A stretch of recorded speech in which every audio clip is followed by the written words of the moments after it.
Have you, yes you, ever wanted to start a YouTube channel, but you're tired of hearing the basic advice given to everyone? Hey, you want to start a YouTube channel? How about you pick a niche? Have you ever thought about posting every single day? Amateurs. Okay, today we're going to be going over a very thorough theory. This is in theory because a lot of this advice is anecdotal about how to survive and start a YouTube channel. I'm not going to be going over basic advice, more so advice about things that I have not heard and I've just observed. You may be asking yourself, Vianas, why should I listen to you? You don't really have a huge subscriber list. I'm glad you noticed and I'm glad you have eyes. The reason why you should listen to me is because, first of all, I survived 2016 commentary YouTube, all right? And if you're unfamiliar, there was a huge, big amount of creators at that time, and each one of them, it feels like we're beefing every single week, all right? Second of all, I survived Dramageddon, another huge fallout between a lot of content creators on this app. Number 3, I, on previous channels, and since I've started YouTube in general, I have amassed around 1 million views in total. Not really huge numbers. I've done that, and I have great observational skills. I have great pattern recognition, all right? And some of this is about you as the creator, as well as it being about your creative process and how to keep yourself safe on the internet. You enjoy the video. First part that I want to get into when starting a YouTube channel or just starting on social media in general is to understand your why. So if you're somebody that is a huge consumer, self-help videos or self-help content creation just in general, you'll usually hear ask you what your why is in pursuing a goal. Your why is what's going to anchor you throughout your journey, and it's also going to help you when you are dealing with issue of motivation or issues of not feeling like you're not making progress, anything that's taking you away from your goal. I want you to think about your why of starting a YouTube channel. It is very necessary if you want to have longevity when it comes to being on YouTube. Your why doesn't have to be this super elaborate essay. It could be as simple as you want to show other 30-year-olds how messy the dating world is, and you don't have to have your entire life figured out at the age of 30. You could be showing people and wanting to express that there is a lot of interest in things like gardening, and it's not just a boring, it doesn't have to be a huge why, it just has to be a why behind your channel. You want to understand your goals about social media. Obviously, things like I want to be a content creator and I want to get 100,000 subscribers and 5,000 likes and all that kind of stuff like that. I think that that's a very good goal to have in mind, but I also feel like that metric is a little okay, sure, you can hope for views, but behind that, what is your plan for social media? Do you want to be a content creator for the rest of your life? Do you want to be a content creator for the next 10 years?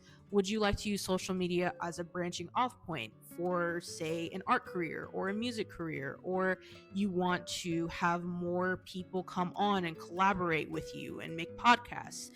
All these things should be in mind before you start your YouTube channel. Yeah, you have a journey, you have an outline. Not to say that you have to have everything figured out from day one, but you should have a general idea of the directions and step forward that you want to do on social media. Something also to ask yourself is, are you interested in being in a specific niche? Do you not want to be a niche? Do you just want to post whatever you want?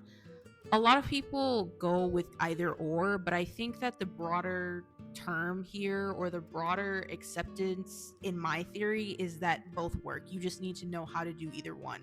So if you're somebody that wants to go very niche, like you want to be niche down, be very specific with the niche, and also understand that one day you can grow out of this particular niche that you're interested in. So if you may be very into that right now, but in the future you may hate it, you may grow to despise it. But I do want you to think about things may not last forever. Nothing usually does, and you're going to have different interests in different seasons of your life. Would urge you, if you are going to be a very niche creator, to make a lot of it be about you as a person, you as your personality. Like if you're making videos about makeup and horror makeup and stuff like that, talk about yourself, talk about the different horror movies that you like, bring other subjects into it, so that if you do in the future decide to pivot, you won't be feeling so stuck with your audience and feeling like you're going to lose a whole bunch of people. Now if you do decide to pivot in the future, you're definitely going to lose people, but you can lessen this effect by injecting you into the content. If you want to make money off of social media, another thing that you need to be in aware of is, how are you going to make money? How do you plan to make money? Do you want to sell ebooks? Do you want to sell paintings? Do you want to just focus heavily on monetization from whatever platform you're posting on? If you're wanting to monetize, especially if you're wanting to go full time on social media, be very mindful of the different avenues of how you can make money. Don't pigeonhole yourself, but also have an idea of how you want to monetize, so that you can start thinking about that from day one, and you're not trying to scramble once you reach a certain subscriber list to try and figure out how you're going to pay for things. And if this is just a hobby, this section is not really relevant to you, but you can also make money still on the side. Also, this is going to affect the way that you're making content. If you're solely relying on the social media platform you're posting on to monetize you, you're going to have to play within the restrictions and guidelines of said platform. You know, you have to abide by the rules, and there's certain subjects that you just can't talk about because they're not advertiser friendly. So be mindful of that also when you're picking the kind of channel that you want to make. Some things to also keep in mind is that your social media is going to serve a specific purpose, whether it be to inform, entertain, to show a specific lifestyle, whatever this is. Your content is going to have some sort of functionality in it. Even if you're just posting brain rot, you're still doing that for the humor of it all. So think about that from the audience's perspective as well while you're trying to create a channel. Now, you may be thinking, Vianas, this is a lot of planning. It's actually not. I think that having this level of foundation when it comes to creating a channel in general is very helpful to you, because this is your foundation that you can come back to when you're trying to make decisions in the future, as well as you're trying to figure out what kind of content to create. And if you want to know the written notes behind this, because I'm reading from a script, but I'm not getting everything out here, you can go to my Substack. The script is going to be on my Substack. You can get that there. Okay, to the next section. Strategy. Now, this is going to vary dependent on how much time that you have to allocate to this YouTube channel or social media in general. It's going to depend on what your goals are and how quickly you want to reach them, i.e. if you want to post 20 times in a week versus you posting once every 6 months. The groove of social media is going to come more natural the more that you do it.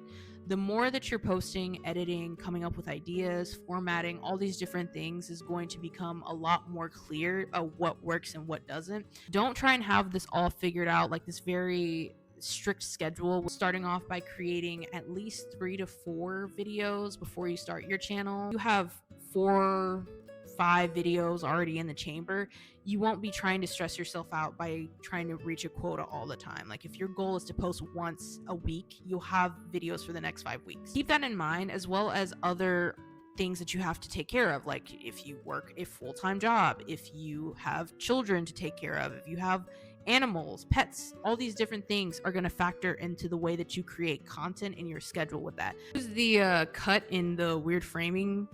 I had to switch devices. What I was saying before is, don't overthink your ideas, just get them out there. Action is going to be based on identity, security, and privacy. I want you to kind of think about this before you start your YouTube channel. If you're comfortable with having people know you, or you want to be anonymous, you want to be a faceless YouTube channel, I want you to think about this if you're wanting to get more than like 10,000 subscribers and you don't really have control over how many subscribers that you have or how fast you grow. So off the bat, first video, be very mindful. Some of the things that you have to consider if you want a face forward channel: are you okay with being approached once you get to a certain level in person, regardless of if you're having a bad day or not? Are you okay with people trying to find your personal life, and this applies to both, but people are going to want to find out like your personal details, your family, where you grew up. You can also have people from your past expose old photos of you, maybe when you weren't looking the same. You can also be more susceptible to having your face, the way that you look, your appearance, as well as your body, more scrutinized if you have your face publicly available. Some of the pros of having a face channel is you can build trust a lot easier. People can find you a lot more relatable when you have your face on your YouTube channel. It also helps you brand better when you have your face on your YouTube channel versus it being faceless. Now, if you are a faceless channel, keep in mind that your biggest issue, the more that you grow, is that people are going to constantly want to figure out who you are, your identity, everything. So you have to be very careful about the information that you share. I'm also going to talk about this in the privacy section, but you have to be very, very careful of the things that you're putting out there online. But some pros of that is if you have the ability to stay anonymous, you can stay anonymous for as long as you want. You can also play into the fact that you're a faceless channel and people may ask you for a face reveal. You can do that for a certain subscriber amount. If you're not the way that you want to look, or you just are a little bit insecure, I'm not really advocating for hiding behind that, because I think that social media is going to make you embrace it either way, your quirks. But I do feel like it also gives you the leeway to kind of make your appearance look whatever you want. You can be a box, you can be a floating dinosaur, like you can be a gerbil, a ham, like you can be basically whatever you want to on social media, and that be the way that you portray yourself. You also don't have any budget constraints or limitations unless you're like a VTuber or something like that, and you have to buy assets for said VTuber, whatever you need. I don't know, I'm not a VTuber. You don't really have that much limitation when it comes to budget constraints because it's all on YouTube. There may be some cons with if you want to buy stock images, stock photos, different things like that, but overall you're not going to have a huge budget of trying to buy a background or trying to afford different people to come on. It's just your face and whatever drawn image or avatar that you've chosen. This is all going to come down to the audience that you have and who it is that you're wanting to attract, what kind of YouTube videos that you're wanting to make. It just matters more about what's comfortable for you, but you also still do need to consider your audience, the kind of content that you're making, that you need credibility, because I don't think that anybody's going to trust a doctor that's a VTuber, not gonna lie. No offense if there are any out there, but I would not trust advice from that. Be mindful of the audience and the kind of content that you're making when you're deciding this. Next factor is going to be privacy and security. These are just going to be spitfire in no particular order. I'm going to be reading these off of my phone, so if you don't like the phone, never post on a public platform where you are while you're still there. If you're posting a restaurant that you're going to, wait till you're gone. Do not post that at the same time. Get comfortable with using VPNs and always use secondary verification services when you have like passwords and all that kind of stuff like that. Use secondary authentication, please. Pay attention to data breaches and passwords. Change them regularly.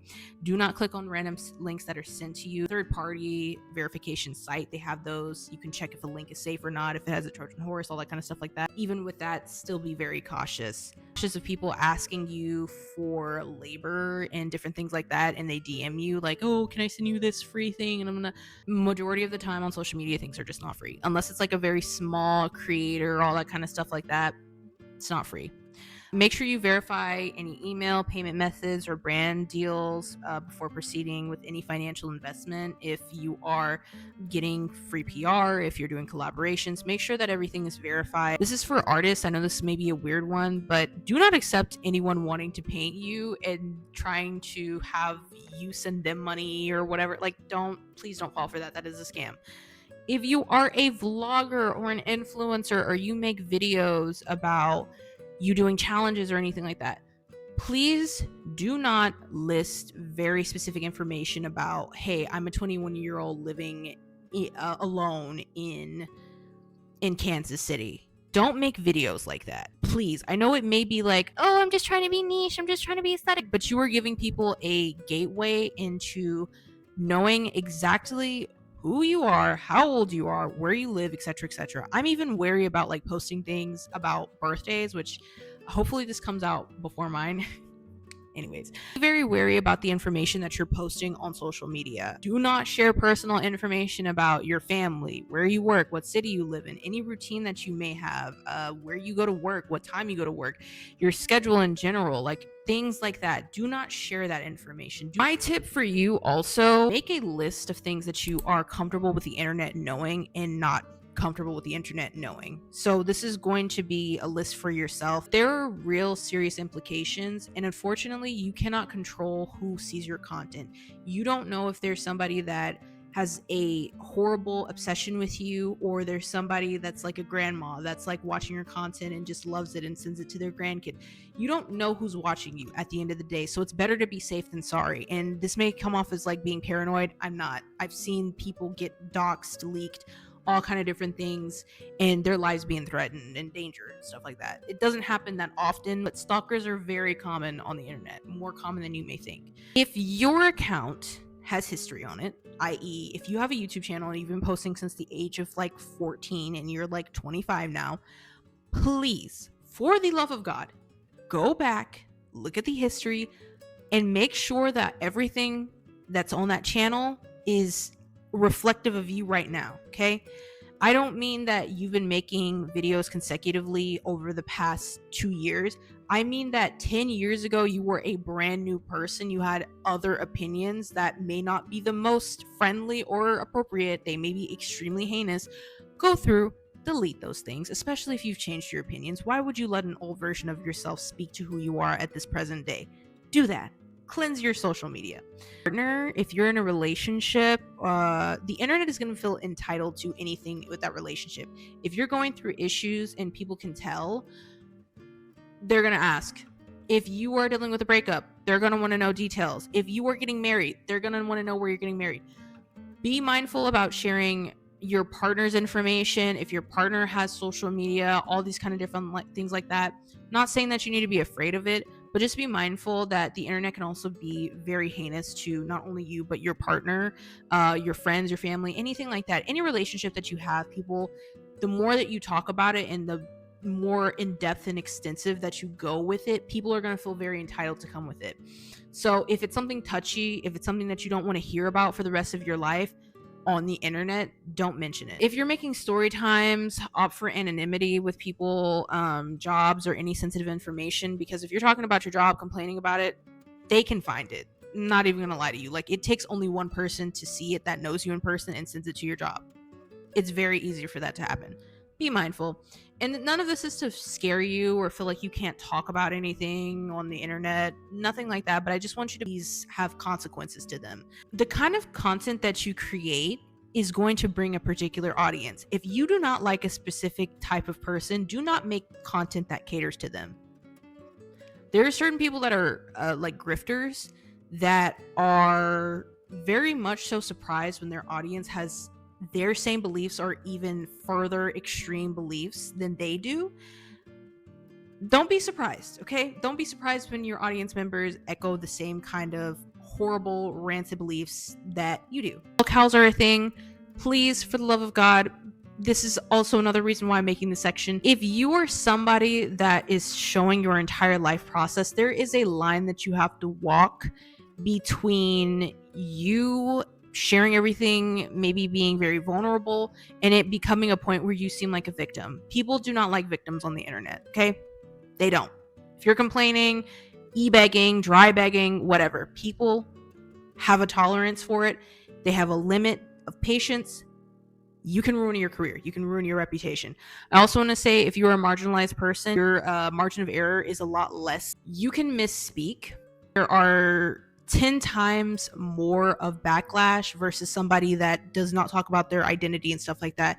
Especially if you're comfortable within your identity, you're going to get trolls and stuff like that more likely. Just in general, people, I feel like in this current time of the internet, are very sensitive about certain things. But if you are a woman, especially if a lot of your videos about your opinions or you commentate on things, realize that you have less of a margin of error.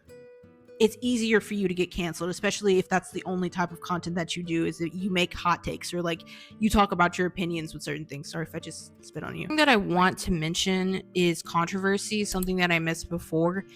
Controversy is very much so, you need to understand how to navigate it and understand what the claims are going to be or what they are before you address them. If you are somebody that is very opinionated, sometimes you can get canceled over people not liking your opinion, or they're tired of the way that you express yourself. Cringe is the novelty of the generation. Like, that's what we're determined by as Gen Z. And I feel like a lot more of a content creators deal with cancellation that doesn't really have any founding. Like, it's just kind of like, oh, we don't like this person anymore, we've shifted the tides on you, that kind of thing. So there's a difference between those kind of controversies, and then there's also a difference between that in like somebody that is accusing you of criminal behavior. And if somebody is accusing you of a crime, of anything like that, do not respond to that publicly. Make sure that you get legal counsel before you are addressing anything, and you're doing that within the confines of a lawyer or someone like that. It's preferably somebody that has been in a social media industry or is aware of how things work on there. If it's something that maybe you've done in the past, or maybe it was a way that you've acted, you need to be the person that, as the content creator, you have the responsibility to apologize for something. It is also very important that you have a support system that you can talk to about situations that are happening on the internet that do not live online, that are not chronically online, anything like that. People's perspective is skewed a lot when it comes to the severity of issues online if they spend a lot of time there.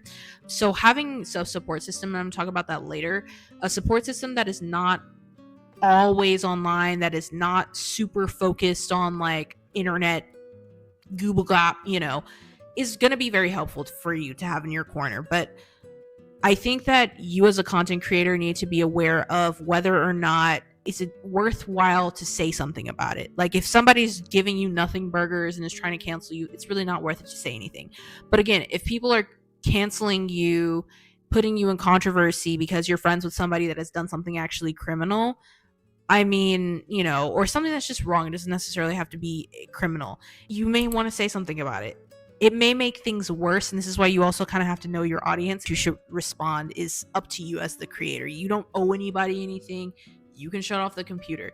But if it becomes too much, I would definitely say you need to address it, especially if other content creators are having backlash because of you. Video is going to be like having a whole bunch of weird angles. I apologize for that. I started on my iPhone. I'm on my iPad now, and it's like on 4 decks of tarot cards the way that it's being held up right now. The actual content creation of it all, right? Be talking about here is not necessarily how to make content.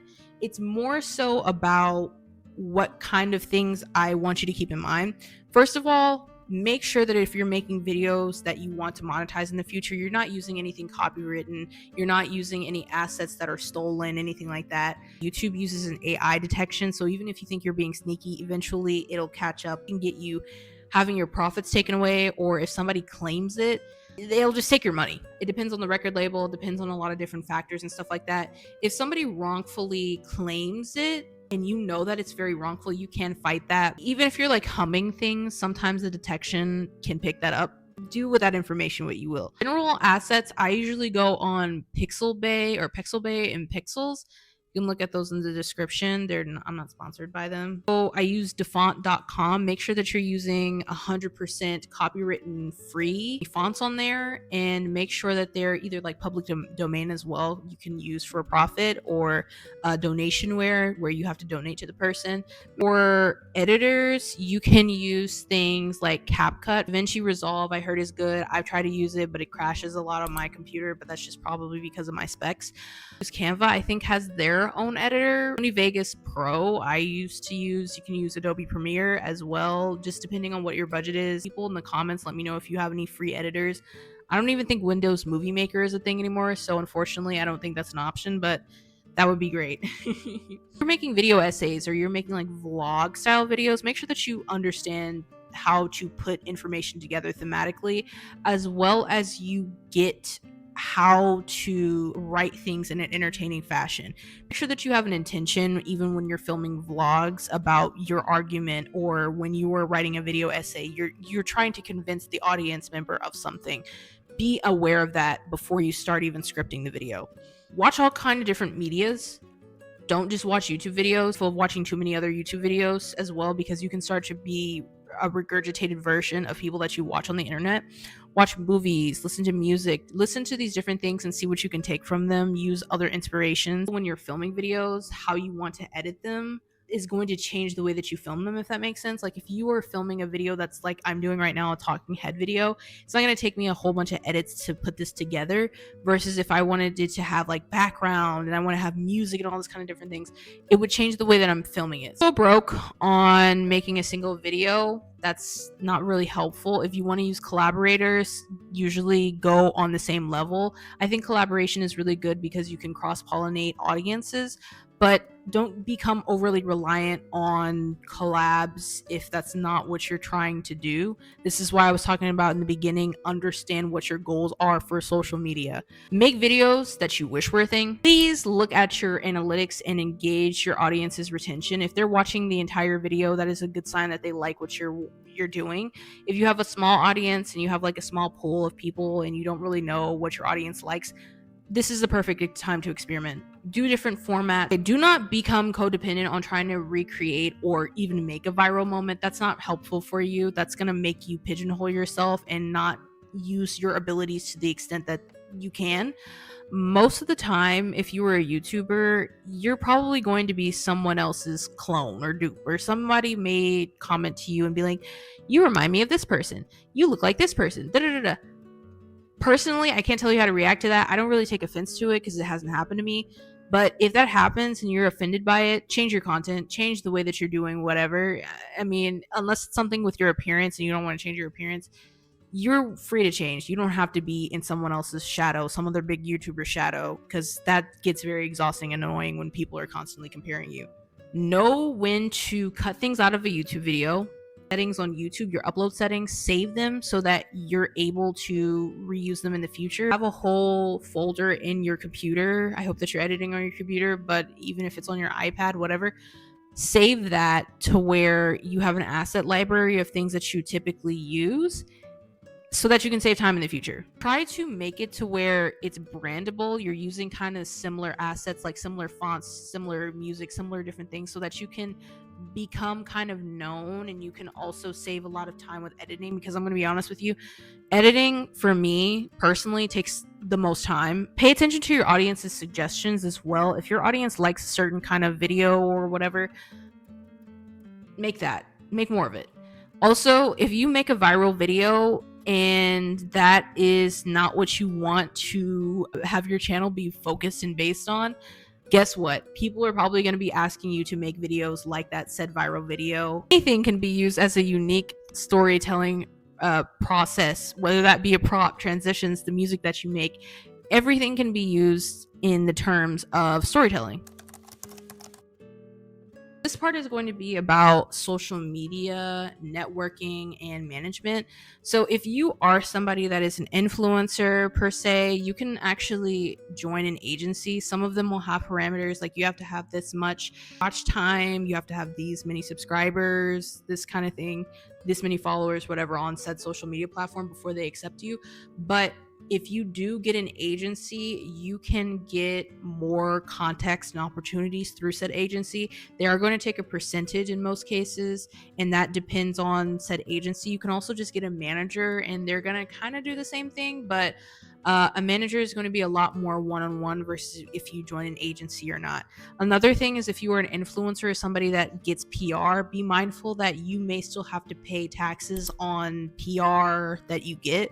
I'm going to leave an article about that because I'm not a super expert about that, but be very mindful about free gifts or like you're doing things for collabs, because you can still pay money on those things. I also think networking is a huge opportunity for you. Reach out to your fellow content creators, especially if they're in the same subscriber range. I know that may seem very arbitrary and silly, but you're going to have an easier time networking with somebody that has the same level of subscribers as you versus somebody that's like, you know, has 1 million or so and you have maybe 100,000, that kind of thing. Don't make it with the intention of, oh, I just want to network with this person so we can make a collab together. Don't do that.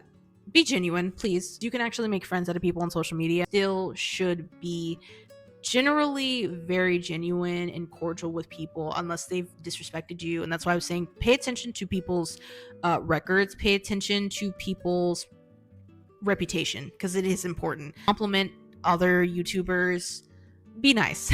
Okay. Celebrate your milestones. That is a great way to pat yourself on the back, as well as a great way to have a vulnerable moment with your subscribers. That it's very important for you to at least sit down and compliment yourself, as well as maybe making it fun for your audience. Like, say for example, you reached 100 subscribers and you made a cake for yourself, or you did something within your niche, or you did a makeup challenge video, or you did a giveaway, anything like that. Something also that I forgot to mention in the privacy section is make sure that you have boundaries with your audience. Say in most cases, if you get to a certain point, they're going to put you on a pedestal and they are going to have a relationship with you that is very parasocial. Okay, parasocial relationship, it's one-sided. You don't know these people, but they think that you're their savior, their martyr, their best friend. Please do not play into that. That can get very dangerous very quick, and that's why I was saying things about stalkers. You need to hold your audience accountable, but you also need to have boundaries for yourself, because it can get to the point where people are showing up to your house and like trying to see you in person and all that kind of stuff, stalking and all that kind of stuff like that. Please have boundaries with your audience. If they're coming out of line, it is your responsibility as the content creator to put those things and be very clear about it. Sometimes it's just a matter of you can't control other people, obviously, and your audience is going to do what your audience does. But please advocate for your boundaries, as well as if your audience is attacking other people. Like if you've done a story time, if you've done a drama video about somebody or a commentary, please be clear to your audience, regardless of if they do it or not. Please be very adamant that these people are still people at the end of the day. You are still a person at the end of the day. Humanize yourself, because people are going to put you on a pedestal regardless of if you like it or not. If you are collaborating with other people as well, if there's some sort of monetary incentive, if you guys have to invest in something together, if you guys are splitting the rewards of the video, make sure that's written out. Make sure that you have that in writing. Make sure there's some sort of paper trail behind that as well. You guys have receipts, all that kind of stuff like that, because if things go sour in the future, you want to have something that backs it up. And again, this is not to fear or like fearmonger you or scare you, just things to be aware of and things that can potentially happen. YouTube and all the platforms that you are probably going to be on has their own specific guidelines. Make sure that you are being in line with that.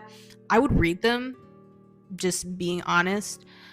YouTube is kind of difficult because they have a lot of gray areas with their social media platform and the rules and stuff like that, so it can be kind of difficult to understand if you're in the rules, if you're not in the rules.